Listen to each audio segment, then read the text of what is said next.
মুখ্যমন্ত্ৰী ৰাজ্যখনৰ সাংবিধানিক পদমৰ্যাদাৰে আটাইতকৈ উচ্চ স্তৰত থকা এজন ব্যক্তি। ৰাজ্যখনৰ প্ৰতিজন মানুহৰ সুৰক্ষা, উন্নয়ন, প্ৰগতিৰ স্বাৰ্থত কাম কৰিম বুলি তেওঁ সংবিধানৰ শপত লয়। তেনে এটা সময়ত অসমৰ মুখ্যমন্ত্ৰী হিমন্ত বিশ্ব শৰ্মাদেৱৰ এটা ভিডিঅ' আমি দেখিবলৈ পাওঁ, য'ত তেওঁ বন্দুকেৰে এটা বিশেষ সম্প্ৰদায়ৰ মানুহক গুলিওৱাৰ কথা প্ৰকাশ হৈছে আৰু সেয়া প্ৰকাশ কৰা হৈছে স্বয়ং বিজেপি অসম প্ৰদেশৰ অফিচিয়েল ছ'চিয়েল মিডিয়া একাউণ্টত।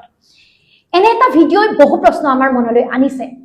তালিবান শাসনৰ দৰে ভৱিষ্যতে শিশুক, যুৱ প্ৰজন্মৰ হাতত বন্দুক তুলি কাৰোবাক গুলিয়াবলৈ উচতনি দিয়া হৈছে নেকি?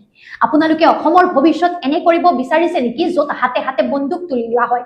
গণতান্ত্ৰিক দেশ এখনত যিকোনো উচ্চ স্তৰৰ পদমৰ্যাদাত থকা এজন ব্যক্তিয়ে কেতিয়াও নিজৰ হাতত বন্দুক তুলি ল'ব নোৱাৰে। তেন্তে সামাজিক মাধ্যমত এনেধৰণৰ ভিডিঅ' প্ৰকাশ কৰি আপোনালোকে কি বুজাব বিচাৰিছে? যে এইসকল সাম্প্ৰদায়িক চিন্তাৰ মানুহে কি ভৱিষ্যত বিচাৰিছে অসমৰ? আমি এই কথাটো সুধিবলৈ বাধ্য। আপোনালোকে ক'ব খুজিছে নেকি যে আমাৰ ল'ৰা ছোৱালীবোৰে হাতত বন্দুক তুলি ল'ব লাগে, এটা বিশেষ সম্প্ৰদায়ৰ মানুহক হত্যা কৰিবলৈ, হিংসা কৰিবলৈ তেওঁলোকে উগ্ৰ সাম্প্ৰদায়িক মৌলবাদী চিন্তাৰে আগবাঢ়িব লাগে? এনেধৰণৰ কথা ধৰ্মৰ নামত, এনেধৰণৰ কথা সাম্প্ৰদায়িকতাৰ নামত বিয়পাই আপোনালোকে নিজৰ ৰাজনৈতিক ভৱিষ্যত সুৰক্ষিত কৰিবৰ বাবে অসমৰ ভৱিষ্যত অন্ধকাৰ দিশলৈ ঠেলি দিয়া নাইনে? তালিবান শাসনৰ শেষ পৰিণতি কেনেকুৱা? হাতে হাতে বন্দুক তুলি লোৱা, হাতে হাতে বন্দুক তুলি দিয়া বিভিন্ন ৰাষ্ট্ৰৰ শেষ অন্ত কেনেকুৱা? তাত কোন সুৰক্ষিত, কোন ভাল এটা ভৱিষ্যতৰ দিশে আগবাঢ়ি গৈছে, সেয়া সাক্ষী আমি সকলোৱে। তেনে অৱস্থাত হাতত বন্দুক তুলি স্বয়ং মুখ্যমন্ত্ৰীৰ ভিডিঅ' প্ৰকাশ কৰি অসমৰ নতুন প্ৰজন্মক, যুৱ প্ৰজন্মক আপোনালোকে হিংসাৰ বাবে উচতোৱা নাইনে? কেনে এখন অসম বিচাৰিছে? এনে এখন অসম য'ত যদি উত্তৰ প্ৰজন্মই বন্দুক তুলি লয়, আমি স্বাস্থ্যৰ কথা, সুৰক্ষাৰ কথা, শিক্ষাৰ কথা, উন্নয়নৰ কথা, প্ৰগতিৰ কথা, আমি আমাৰ স্বাৱলম্বিতাৰ কথাবোৰ পাতিব পাৰিমনে? এয়াই নেকি ৰাজনীতি? ৰাজনীতিৰ নামত, নিজৰ গাদী সুৰক্ষিত কৰাৰ নামত আপোনালোকে অসমক পুনৰ এক অন্ধকাৰ ভৱিষ্যতৰ দিশে ঠেলি দিবলৈ পৰিকল্পনা কৰিছে নেকি? এয়া আমাৰ বাবে অতি ভয়ংকৰ কথা। এখন ৰাজ্যৰ মুখ্যমন্ত্ৰী হিচাপে আমি আপোনাক অনুৰোধ কৰিছো, নিজৰ ৰাজনৈতিক গাদীখন সুৰক্ষিত কৰিবৰ বাবে, নিজৰ ৰাজনৈতিক ভৱিষ্যত সুৰক্ষিত কৰিবৰ বাবে অসমৰ ভৱিষ্যতটো অন্ধকাৰ নকৰিব। অসমৰ প্ৰজন্মৰ পাছত প্ৰজন্মক এইদৰে ঘৃণা বিদ্বেষেৰে উচতাই নিদিব, তেওঁলোকক হিংসাৰ বাবে প্ৰৰোচিত নকৰিব। আমি এনে এখন অসম বিচৰা নাই। আমি শান্তিৰ অসম এখন বিচাৰিছো, আমি সুৰক্ষিত অসম এখন বিচাৰিছো। সমান্তৰালভাৱে বিজেপি অসম প্ৰদেশলৈও মোৰ এইটো অনুৰোধ যে এনেধৰণৰ নিম্ন স্তৰৰ চিন্তা, এনেধৰণৰ নিম্ন স্তৰৰ চিন্তাৰে প্ৰকাশ কৰা ভিডিঅ'ই আপোনালোকে অসমক কোন দিশে লৈ যোৱাৰ কথা প্ৰকাশ কৰিছে? এনেধৰণৰ কামবোৰ কৰি থাকিলে আপোনালোকে ৰাজনৈতিক গাদীখন সুৰক্ষিত কৰিব নে নকৰিব এয়া নাজানো, কিন্তু অসমৰ প্ৰত্যেকজন মানুহৰ ভৱিষ্যত আপোনালোকে ধ্বংসৰ দিশলৈ লৈ যাব। উত্তৰ প্ৰজন্মটো হিংসাৰে, হত্যাৰে প্ৰৰোচিত কৰি আপোনালোকে অসমক কেৱল এখন অশান্ত অসম কৰিব। গতিকে আপোনালোকলৈ অনুৰোধ থাকিল যে এনে কামবোৰ নকৰিব। ৰাজনীতিৰ নামত ইমান নৈতিক স্খলন, ইমান তৰল চিন্তা, ইমান আচলতে সাম্প্ৰদায়িকতা কেতিয়াও সহ্য কৰিব পৰা নহয়, কেতিয়াও মানি ল'ব পৰা নহয়। সংবিধানৰ প্ৰতি সন্মান ৰাখক। ভাৰতবৰ্ষ এখন ধৰ্ম নিৰপেক্ষ ৰাষ্ট্ৰ, এখন গণতান্ত্ৰিক ৰাষ্ট্ৰ। এই গণতান্ত্ৰিক ব্যৱস্থাটোৰ প্ৰতি সন্মান ৰাখক। মানুহৰ সুৰক্ষাৰ কথাবোৰ গুৰুত্ব দিয়ক, মানুহৰ উন্নয়নৰ কথাবোৰ গুৰুত্ব দিয়ক আৰু অনুৰোধ কৰি কৈছো, এনেধৰণৰ উগ্ৰ সাম্প্ৰদায়িক চিন্তাৰে নতুন প্ৰজন্মক প্ৰৰোচিত কৰাৰ ৰাজনীতি বন্ধ কৰক। যিখন ৰাজ্যত এটা কবিতা লিখাৰ বাবেও জেললৈ যোৱাৰ উদাহৰণ আছে, যিখন ৰাজ্যত জুবিনদাৰ ন্যায়পাত্ৰীৰ বাবে আন্দোলন কৰিব অহাৰ বাবেও জেললৈ যোৱাৰ উদাহৰণ আছে, সেইখন ৰাজ্যত অভিযোগ অনুসৰি এজন পাকিস্তানৰ এজেণ্টে কেনেকে সকলোৰে সন্মুখত সংবাদ মেল পাতিব পাৰে, মুখ্যমন্ত্ৰী মহোদয়ৰ বিৰুদ্ধে অভিযোগ আনিব পাৰে, মুখ্যমন্ত্ৰী মহোদয়ক অপেনলি প্ৰত্যাহ্বান জনাব পাৰে। যদি সঁচাকৈ গৌৰৱ গগৈ পাকিস্তানৰ এজেণ্ট হয় বা পাকিস্তানৰ লগত কিবা সম্বন্ধ আছে, তেওঁক চোচৰাই জেললৈ লৈ যাব নালাগেনে? দেশৰ সুৰক্ষাতকে মুখ্যমন্ত্ৰীৰ পুত্ৰ বা ধনী মানুহৰ পুত্ৰ বুলি কাৰোবাক ক্ষমা কৰাটো গ্ৰহণযোগ্যনে? আৰু যদি কথাবোৰ মিছা হয়, কথাবোৰ কেৱল ৰাজনীতিত কোন ভাল কোন বেয়া প্ৰমাণ কৰিবৰ বাবে হয়, সাধাৰণ মানুহক মূৰ্খ বনাবৰ বাবে হয়, তেতিয়াহ'লে সাধাৰণ মানুহক মূৰ্খ বনোৱাৰ প্ৰয়াস কৰা হোৱা নাইনে? একেই কথা গৌৰৱ গগৈয়ে অভিযোগ আনিছে মুখ্যমন্ত্ৰী মহোদয়ৰ হাতত 12,000 বিঘা মাটি আছে। যদি 12,000 বিঘা মাটি এজন মানুহৰ ওচৰত আছে তেতিয়াহ'লে ইও আইনমতে দণ্ডনীয়। আৰু যদি এই অভিযোগ সঁচা হয় প্ৰমাণ দিয়া প্ৰয়োজন।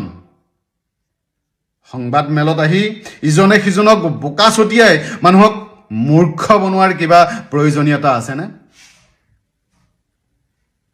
ইলেকশ্যন আহিছে, অসমৰ ৰাজনীতি লাহে লাহে গৰম হৈছে।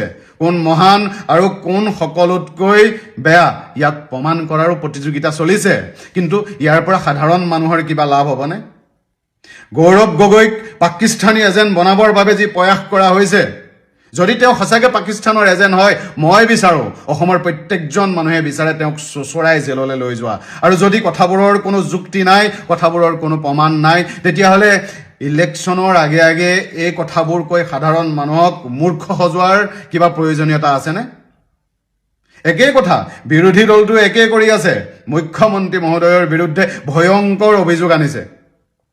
12,000 বিঘা মাটি আছে। যদি 12,000 বিঘা মাটি থকাৰ কথা কেৱল ইলেকশ্যন জিকিবৰ বাবে কৈছে, তেতিয়াহ'লে তেওঁলোকে বাৰু লেতেৰা ৰাজনীতি কৰা নাইনে? এইবোৰৰ পৰা সাধাৰণ মানুহৰ কিবা লাভ হ'বনে? সাধাৰণ মানুহৰ লাভ হ'ব তেতিয়া যেতিয়া যিকোনো এটা ৰাজনৈতিক দলে সংবাদ মেলত আহি শিক্ষাৰ বিষয়ে কথা পাতিব, আমাৰ ল'ৰা ছোৱালীৰ ভৱিষ্যতৰ বিষয়ে কথা পাতিব। আহিব লগা 10 বছৰত আমাৰ ল'ৰা ছোৱালীয়ে কেনেদৰে শিক্ষা আয়ত্ত কৰি কেনেদৰে নিবনুৱা সমস্যা দূৰ কৰিব পাৰিব, সেইবোৰ পৰিকল্পনা বিচাৰিব। পাকিস্তানৰ 2013 চনত যোৱা পাকিস্তানৰ ঘটনা কাহানী চিনেমা চাব নিবিচাৰে। 12,000 বিঘা মাটিৰ কথা আহি কোনোবাই হাৱাত কৈ দিলে সেই কথা অসমৰ ৰাইজে মানিব নিবিচাৰে। অসমৰ ৰাইজে এইবাৰ ইলেকশ্যনত ইজনে সিজনক বোকা ছটিওৱা, ইজনে সিজনক লেতেৰা বুলি প্ৰমাণিত কৰাৰ ৰাজনীতি চাব নিবিচাৰে। অসমৰ ৰাইজে আৰু নৱপ্ৰজন্মই বিচাৰে প্ৰত্যেক ৰাজনৈতিক দলে এইবোৰ কথা পতা। শিক্ষা 10 বছৰৰ পাছত কি হ'ব? চিকিৎসা 10 বছৰৰ পাছত কোন জেগাত থাকিব? নিবনুৱা সমস্যা 10 বছৰৰ পাছত কেনেদৰে সমাধান কৰিব? 10 বছৰত অসমত কিমানটা নতুন উদ্যোগ বনিব? 10 বছৰত কৃষি খণ্ডত কিমান কোটি কোটি টকা ইনভেষ্ট কৰা হ'ব? 10 বছৰত টেকন'লজি ডেভেলপমেণ্টৰ কাৰণে কিমান কোটি টকা চৰকাৰে আবেদন দিব? 10 বছৰত আমাৰ ল'ৰা ছোৱালীবোৰে কেনেকুৱা এখন অসমত বাস কৰিব? 10 বছৰত অসমৰ চাহৰ উদ্যোগটো কিমান আৰু সবল কৰিব পাৰিব? 10 বছৰত অসমৰ পৰা উৎপাদন হোৱা তেলবোৰ আৰু কেনেকৈ বঢ়াব পাৰি, কেনেকৈ উৎপাদন বৃদ্ধি কৰিব পাৰি, ইয়াৰ পৰিকল্পনা কৰিব। 10 বছৰৰ পাছত শিক্ষা কেনেকৈ বিনামূলীয়া কৰিব পাৰিব? 10 বছৰৰ পাছত এনেকুৱা কি কাৰিকৰী শিক্ষা এড কৰি আমাৰ নৱপ্ৰজন্মক কৰ্মমুখী কৰিব পাৰিব? 10 বছৰৰ পাছত কোনটো ডাঙৰ কোম্পানী আহি অসমত পইচা ইনভেষ্ট কৰিব? সেইবোৰৰ এজেণ্ডা বনোৱা প্ৰয়োজন নাইনে? সেই সোণৰ অসমখনৰ সপোন দেখুৱাই, সেই সোণৰ অসমখনৰ ভেটি প্লেন বনোৱাৰ কথা কৈ ইলেকশ্যনত আমাক ভোট বিচাৰি আহিব নালাগেনে? আমি বিচাৰোঁ সোণৰ অসম। আজি চৰকাৰ বিজেপিয়ে বনায়, কংগ্ৰেছে বনায় বা নতুন কোনোবা দলে বনায়, আমাৰ কোনো মতলব নাই। আমাক লাগে 10 বছৰৰ পাছত বিকশিত অসম। কিন্তু সেই অসমখন ধৰ্মৰ নামত ৰাজনীতি কৰিলে, সেই অসমখন এটা ভুল তথ্যৰ আধাৰত কাৰোবাক পাকিস্তানী সজালে, ভুল তথ্যৰ আধাৰত কাৰোবাক 12,000, 50,000, 20,000 মাটিৰ মালিক বুলি চিঞৰি চিঞৰি ক'লে অসমৰ বিকাশ নহয়। কেৱল অশিক্ষিত এচাম মানুহে ইয়াক সত্য বুলি ভাবি কাৰোবাক ভোট দিব, কাৰোবাক ঘৃণা কৰিব। কিন্তু যদি অসমখন বিকশিত কৰাটো বিচাৰে, শিক্ষা বিনামূলীয়া কৰিব পাৰি নেকি ইয়াৰ এজেণ্ডা বনাওক। চিকিৎসা বিনামূলীয়া কৰিব পাৰি নেকি ইয়াৰ পৰিকল্পনা কৰক। 10 বছৰৰ পাছত নিবনুৱা সমস্যা কেনেদৰে সমাধান কৰিব ইয়াৰ পৰিকল্পনা কৰক। তেতিয়া অসম বিকশিত হ'ব। আমাৰ উঠি অহা ল'ৰা ছোৱালীবোৰে চৰকাৰৰ অৰুণোদয় আঁচনিৰ বাবে বাট নাচাব। 1 লাখ টকা পাবৰ বাবে 3-4 দিন এখন বাছত গৈ ৰাজনৈতিক ৰেলীৰ বাবে শাৰী নাপাতিব। সেইকাৰণে বিৰোধী আৰু শাসকীয় দুয়ো পক্ষকে অনুৰোধ কৰিছোঁ, এইবাৰ ৰাজনীতি যাতে এনেকুৱা, এইবাৰ ইলেকশ্যনৰ আগে আগে ভাষণ দিবলৈ যাওঁতে 10 বছৰত আপোনালোকে কি কি কাম কৰিব সেই লিষ্টবোৰ দিয়ক। 10 বছৰত অসমখনৰ কিমান বিকাশ কৰিব, কি খোৱা বোৱা বাদ দি শিক্ষা আৰু চিকিৎসাৰ ওপৰত কি নতুন স্কিম আনিব, সেইবোৰ চিঞৰি চিঞৰি কওক। গৌৰৱ গগৈ গালি পাৰি থাকিলে যিমান ভোট পাব, ইয়াতকে বেছি ভোট পাব। একেই গৌৰৱ গগৈও মুখ্যমন্ত্ৰী মহোদয়ৰ ব্যক্তিগত সম্পত্তিৰ হিচাপবোৰ বাদ দি চৰকাৰ গঠন কৰিলে কি কৰিব, কি সলনি কৰিব, 10 বছৰৰ পাছত কি পৰিৱৰ্তন কৰিব, সেইবোৰ কওক। প্ৰত্যেকজন অসমৰ মানুহে কাক আদৰিব লাগে ভালদৰে বুজিব। বোকা চিটোৱা ৰাজনীতি বন্ধ কৰক। আমাক এখন সুন্দৰ অসম লাগে, যিখন অসমত চৰকাৰ গঠন কৰিব এটা দলে আৰু শক্তিশালী বিৰোধী দল থাকিব এটা জেগাত। ইজনে সিজনৰ কৰ্মবোৰ চাব। কোনোবাই যদি নিজক ৰাতিৰ ভিতৰত 12,000 বিঘাৰ মালিক বনাব বিচাৰিছে, বিৰোধীয়ে বাধা দিব। বিৰোধীয়ে যদি বেয়া কাম কৰিছে, চৰকাৰী পক্ষই বাধা দিব। এই হ'ল সুন্দৰ গণতন্ত্ৰ। বিৰোধীক নিৰ্মূল কৰি শেষ কৰি প্ৰকৃত গণতন্ত্ৰ কেতিয়াও প্ৰতিষ্ঠা হ'ব নোৱাৰে। মিয়া সকলোৱে খেদিব বিচাৰে, কেৱল বাংলাদেশী মিয়া। এটা ভুল শব্দ কৈ সাধাৰণ মানুহবোৰক আতংকৰ মাজলৈও ঠেলি নিদিব। একেদৰে এটা ৰাজনৈতিক দলে এটা বিশেষ সম্প্ৰদায়ক ভাল পাই ভোট পাবৰ বাবে মৰম দেখুৱাটো গ্ৰহণযোগ্য হ'ব নোৱাৰে। আমি বিচাৰোঁ সুস্থ ৰাজনীতি, শিক্ষিত ৰাজনীতি, বিকাশৰ ৰাজনীতি, অসমৰ স্বাৰ্থত ৰাজনীতি। মিছামিছি কথা কৈ ইজনে সিজনক বোকা চেটোৱাৰ ৰাজনীতি নহয়।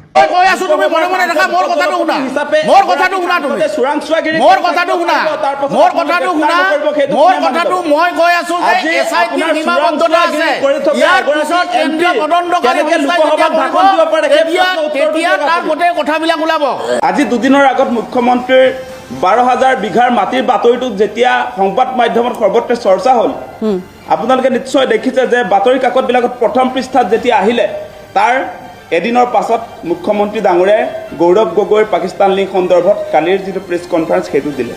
সেই কথা বতৰাবিলাক আপোনালোকে নিশ্চয় দেখা পাইছে। এতিয়া মূল ইছ্যু কি আছিলে?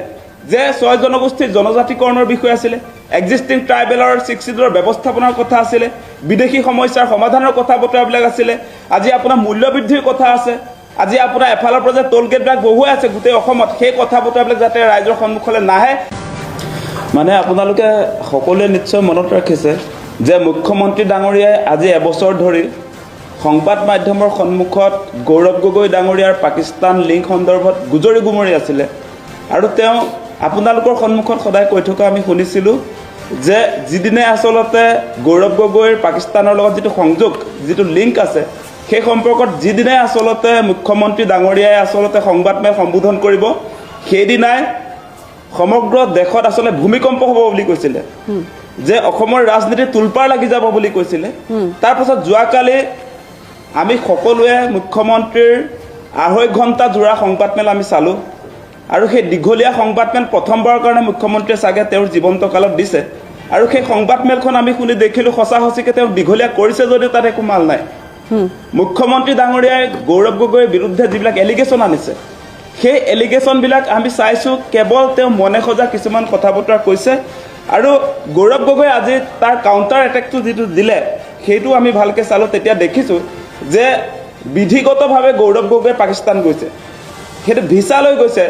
গতিকে ভিছা লৈ যোৱা মানে আপোনালোকে জানে যে নীতি নিয়ম অনুসাৰে আচলতে তেওঁ পাকিস্তান গৈছিলে। আৰু সেই কথাটোত এতিয়া মুখ্যমন্ত্ৰী হিমন্ত বিশ্ব শৰ্মাই যি ধৰণে আচলতে পলিটিকেল এংগলৰ পৰা টানি আনি যি ধৰণে ৰাজনীতি কৰিব খুজিছে, সেই বিষয়বিলাক আজি অসমৰ ৰাইজে বুজি পাইছে। আজি আপোনালোকে নিশ্চয় জানে যে ডাবল ইঞ্জিনৰ চৰকাৰ চলি থকা অৱস্থাত যদিহে গৌৰৱ গগৈ ডাঙৰীয়া পাকিস্তানী এজেণ্ট, তেওঁ পাকিস্তানৰ হৈ চোৰাংচোৱাগিৰি কৰিছে, তেনেহ'লে এই ডাবল ইঞ্জিনৰ চৰকাৰে আজিৰ দিনটোলৈকে গৌৰৱ গগৈক কিয় গ্ৰেপ্তাৰ কৰা নাই? মানে এই যে আপোনাৰ পাকিস্তানী এজেণ্ট হোৱাৰ পাছত বৈৰী ৰাষ্ট্ৰ এখনৰ লগত গৌৰৱ গগৈয়ে যি ধৰণে আচলতে সঁচা সঁচিকৈ যদি চোৰাংচোৱাগিৰি কৰিছে, তেনেহ'লে কি যুক্তিত তেনেহ'লে আকাশ এছআইটিয়ে যি তদন্ত প্ৰক্ৰিয়া চলালে, যিখন প্ৰতিবেদন প্ৰস্তুত কৰিলে, এছআইটিৰ কথা মই ক'বলৈ গৈ আছিলোঁ।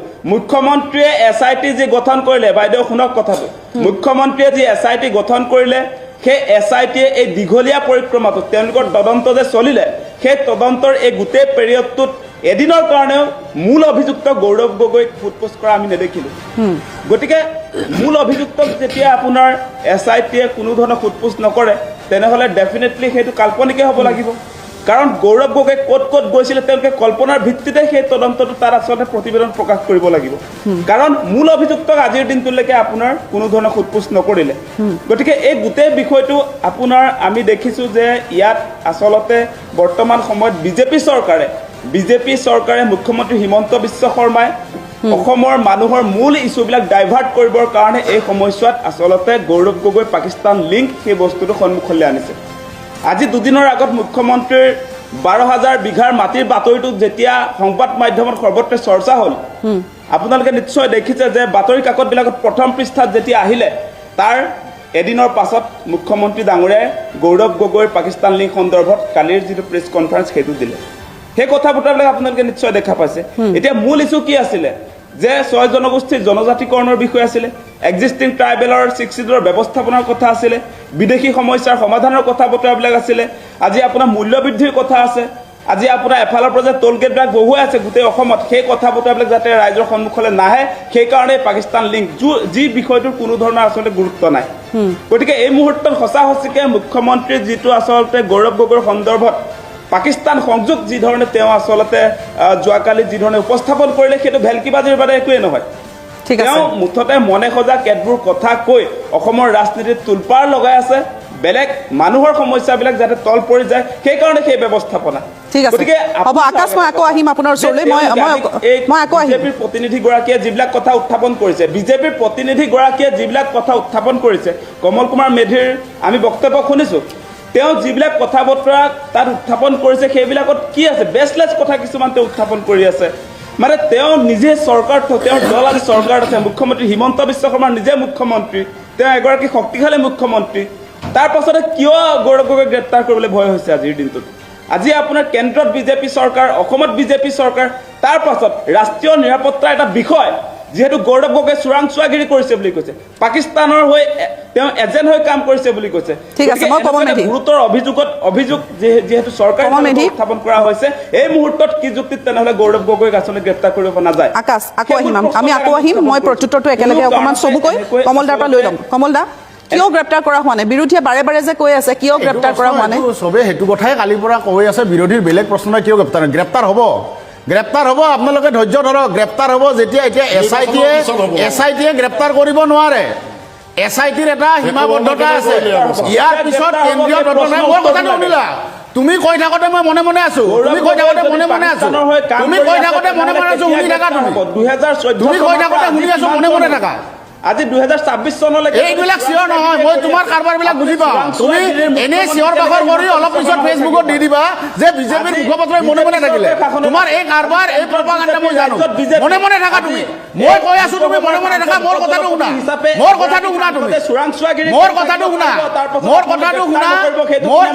মই কৈ আছো যে SITৰ সীমাবদ্ধতা আছে ইয়াৰ পিছত কেন্দ্ৰীয় তদন্তকাৰী তেতিয়া তাৰ গোটেই কথাবিলাক ওলাব কেন্দ্ৰীয় তদন্তকাৰী সংস্থাই যেতিয়া তদন্ত কৰিব তেতিয়া এই কথাবিলাক ওলাব অলপ ধৈৰ্য গ্ৰেপ্তাৰ কৰিব লাগে তো গ্ৰেপ্তাৰ হোৱাৰ প্ৰক্ৰিয়া আৰম্ভ হ'ব যেতিয়া আজি গৌৰৱ গগৈ পাকিস্তান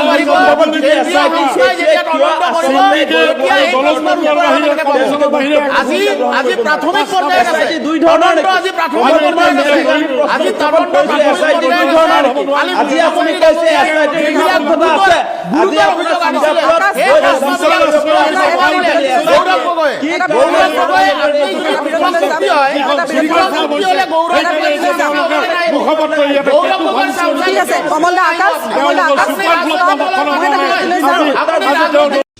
এক ডাঙৰ অভিলেখ সৃষ্টি কৰিবলৈ ওলোৱাৰ বাবে মুখ্যমন্ত্ৰী হিমন্ত বিশ্ব শৰ্মাক প্ৰথমে মই ধন্যবাদ জনাইছোঁ তথা কৃতজ্ঞতা জ্ঞাপন কৰিছোঁ কিয়নো অহা মাৰ্চ মাহৰ 31 তাৰিখৰ ভিতৰত অসমে লোৱা ঋণৰ পৰিমাণ হ'বগৈ 2,20,000 কোটি টকা সৰ্বকালৰ সৰ্বশ্ৰেষ্ঠ ঋণ লোৱা মুখ্যমন্ত্ৰী হিচাপে মুখ্যমন্ত্ৰী হিমন্ত বিশ্ব শৰ্মাৰ নামটো অন্তৰ্ভুক্ত হোৱাৰ বাবে আমি গৌৰৱ অনুভৱ কৰিছোঁ পাৰিলে এই কৃতিত্বৰ বাবে আপোনালোকেও তেওঁক কমেণ্ট ছেকশ্যনত শুভেচ্ছা জনাই হাততালি এটা একদম বজাই দিব পাৰে।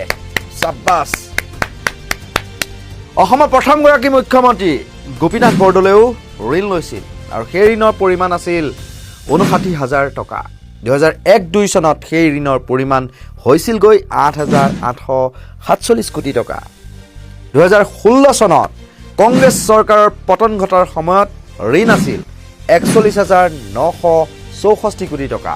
আৰু এতিয়া অকলেই হিমন্ত বিশ্ব শৰ্মাই 1 লাখ কোটি টকাৰ ওচৰে পাজৰে ঋণ লৈ সৰ্বকালৰ সৰ্বশ্ৰেষ্ঠ ঋণ লোৱা মুখ্যমন্ত্ৰী হিচাপে ইতিহাস ৰচনা কৰিলে। তাতোকৈ ডাঙৰ কথা, এই ঋণৰ 65% ধন কোনো উৎপাদনমূলক আৰু আন্তঃগাঁথনি উন্নয়ন যেনে ধৰি লওক পথ, বিদ্যালয়, চিকিৎসালয় নিৰ্মাণৰ কামত লগোৱা নাই হিমন্তৰ চৰকাৰে। ক'ত লগাইছে জানেনে? এই বৃহৎ পুঁজি ব্যয় কৰা হৈছে অৰুণোদয় উদ্যমিতা আঁচনি তথা লাখপতি বাইদেউ যে, বা মুখ্যমন্ত্ৰীৰ আত্মনিৰ্ভৰশীল অসম অভিযানৰ দৰে নগদ ধন বিতৰণৰ আঁচনি। এতিয়া বহু লাখপতি বাইদেউক নিৰ্বাচনৰ পূৰ্বে ধন দিব লাগে, ইফালে ৰাজকোষ উদং। সেয়েহে সৰ্বকালৰ সৰ্বশ্ৰেষ্ঠ 61 সম্ৰাট হিমন্তই 10 ফেব্ৰুৱাৰীত আকৌ ল'ব 1,000 কোটি টকাৰ ঋণ। যোৱা 3 ফেব্ৰুৱাৰীত 1,000 কোটি টকাৰ ঋণ লৈছিলে। ৰ'ব হিমন্ত বিশ্ব শৰ্মাই আপোনাৰ বা মোৰ দৰে প্ৰত্যেকৰে মূৰত কিমান ঋণৰ বোজা জাপি আছে জানেনে?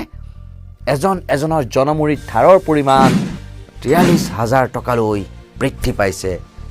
গতিকে তেখেতক পুনৰ এবাৰ ধন্যবাদ জনাইছোঁ। আপোনালোকেও ধন্যবাদ জনাই তেওঁক এটা হাত চাপৰি বজাই দিয়ক কমেণ্টত। চাব্বাছ বেটা, চাব্বাছ, বৰ ভাল কাম কৰিছা তুমি।